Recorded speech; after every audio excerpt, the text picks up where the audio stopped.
Hey there. Okay, today is day 2 in the journey and in helping you to understand a new approach to health, nutrition, and wellness. Yesterday, we started to scratch the surface of mindset. And when we work with our clients on this in our 4 Weeks to Wellness lifestyle launch, we can dig more deeply. But for now, I hope that this got you thinking about how your mindsets, how they dictate and impact your actions. So let's keep going. Yesterday, I started to tell you about that day in my kitchen when I was disgusted with myself, feeling frustrated, overwhelmed, and like a total failure. I had tried to get healthy with all the diets only to give up, fail, gain back anything I had lost, and try again. That day, I remember feeling totally defeated. I couldn't go back to counting calories. I couldn't keep giving up carbs. I hated the way food made me feel, and as a result, I just wanted to give up.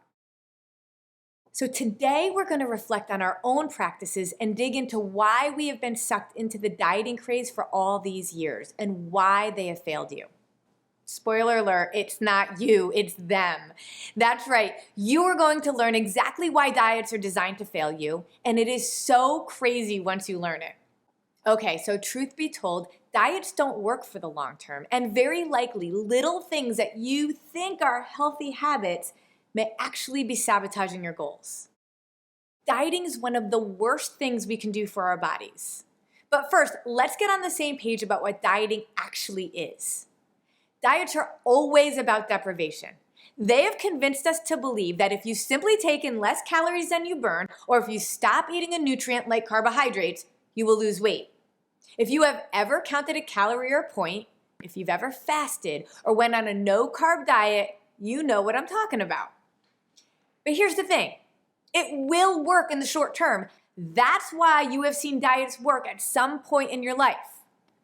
However, what is happening in our body is that you are reacting to the decreased food intake and letting go of a little bit of stored fat, but it's really letting go of fat in your muscles, and that is not where you want to lose it. That's why we're often cranky when we're on a diet. We have a lack of energy and feel like we crave foods even more than before. And even worse, because you're depriving your body of nutrients, your metabolism slows down. And because of this, over time, you can eat exactly the same thing you were eating just a few weeks ago and suddenly start gaining weight again. Think about it like the first time you may have had a beer. The first one may have made you feel a little tipsy, right? But over time, it took maybe 2 or 3 to have that same effect on you. Diets are like that. At first, your body's going to react to a diet and allow you to lose weight. But eventually, your body's going to start to slow down its metabolism to make up for the caloric deprivation, and you have to start eating less and less to keep losing weight. That's why you have failed at diets over the years. In fact, it wasn't you failing, it was them. So what does this mean for the long term? Well, your body's amazing, and it's going to continue to adjust to what you do to it.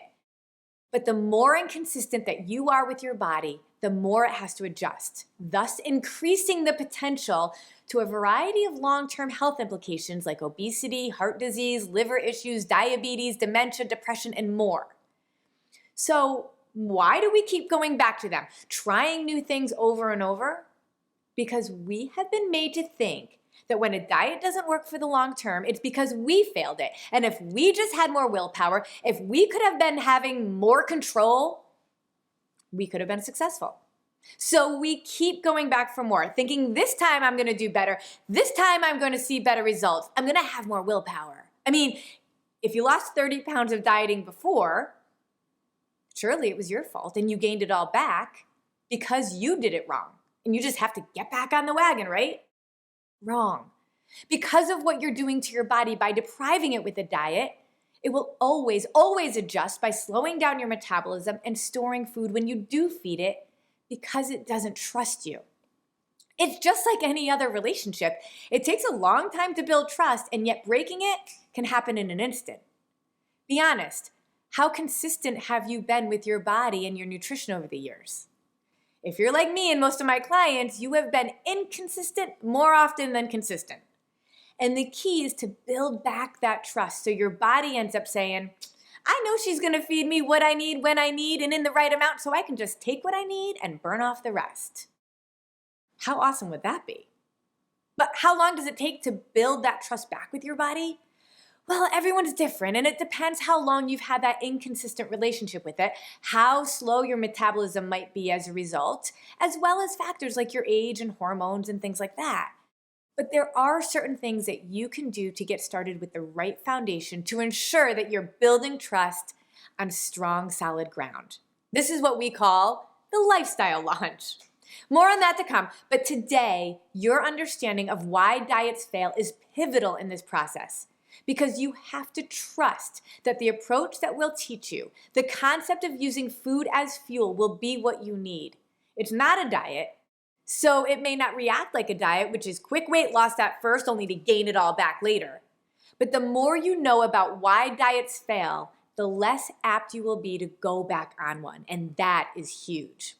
So if dieting isn't the answer, what is? I'm glad you asked. The truth is, calories in versus calories out is an antiquated science. It's what we thought we had to do to lose weight, but now we know what it takes to balance your hormones and set your body up for success long term. It's all based on blood sugar stabilization. So when your blood sugar is stable, and that happens by what we call eating in threes, you consistently release stored fat. When your blood sugar is stable, your body is triggered to release stored fat and use it for energy. When you starve yourself by skipping meals, taking in less calories, or eliminating a macronutrient like carbs, fats, or proteins, you are burning fat and muscle. But when your blood sugar is stable, you only burn fat and build lean body mass. And so how do we know when our blood sugar is balanced and how do we keep it there? It's actually pretty simple. When you're hungry, your blood sugar is low. When you're satisfied after a meal of a protein, fat, and carb, in our programs, we teach our clients that this is called PFC every three, or eating in threes. You are likely in the blood sugar range to be balanced at that point. And when you are stuffed, your blood sugar is high and you're storing fat. Your body's goal is to have its blood sugar balanced. And if you don't do it through food, it will eventually stop sending you those hunger pain messages and just try to do it on its own. But do you want to know how it does that? It does it by pulling from your muscles, which will slow down your metabolism, causing your body to hold on to food when it does get it again. When we ride this blood sugar roller coaster by going hungry and getting full on a regular basis, our body is in a constant hormonal imbalance, and as a result, slows down our metabolism, thus causing us to gain weight more easily. It also has been known to contribute to serious health conditions like diabetes and dementia. So what you are looking at is from the moment you wake up to the moment you go to sleep, you want to make sure that you're keeping your blood sugar balanced. You do that by eating PFC within an hour of waking up and then eating consistently a PFC meal every 3 to 4 hours. All day you should be ready to eat, satisfied, ready to eat, satisfied. And when you do that, you are consistently releasing your stored fat. Your energy is great. You don't have any more of those crazy cravings. And guess what? When you go off plan, because we all will, we call them appreciation meals, in fact. It's part of the plan. I love family pizza night. You just get back on with the next meal. No more tracking, no more saving calories. You just get back on with the next time you eat. And because your metabolism is now firing, your body doesn't miss a beat. I can't tell you what a feeling of freedom it is now to live a life of loving food, feeling satisfied, and never guilty. When our clients learn this concept and take back control of food, they realize it doesn't control them anymore. Food is working for you, not against you. You can enjoy it instead of fear it. Your body is a refuel as you go machine, and it's incredible that as soon as you start to fuel it correctly, how quickly you will feel it working, how your body will start communicating what it needs, and how trust will start to build with this consistency. At Disruptive Nutrition, our approach centers around these very concepts and showing you exactly how to turn your body into this kind of machine by fueling your body is our specialty. I mean, what would life look like if you could rid yourself of the need to diet? If you could stop searching for solutions and live a lifestyle conducive to what you and your body need? Dieting for so many of us becomes an anchor that holds us back from so many opportunities to live, love, and be loved. So today's journal entry digs into just that. What about dieting has anchored you and restricted you in your life? What would life look like if you were free from dieting? I can't wait to hear your reflections and your thoughts and your takeaways based on today's lesson. Be sure to go to the Facebook group and post your comments, and better yet, go live. I can't wait to hear what you have to say. Thanks.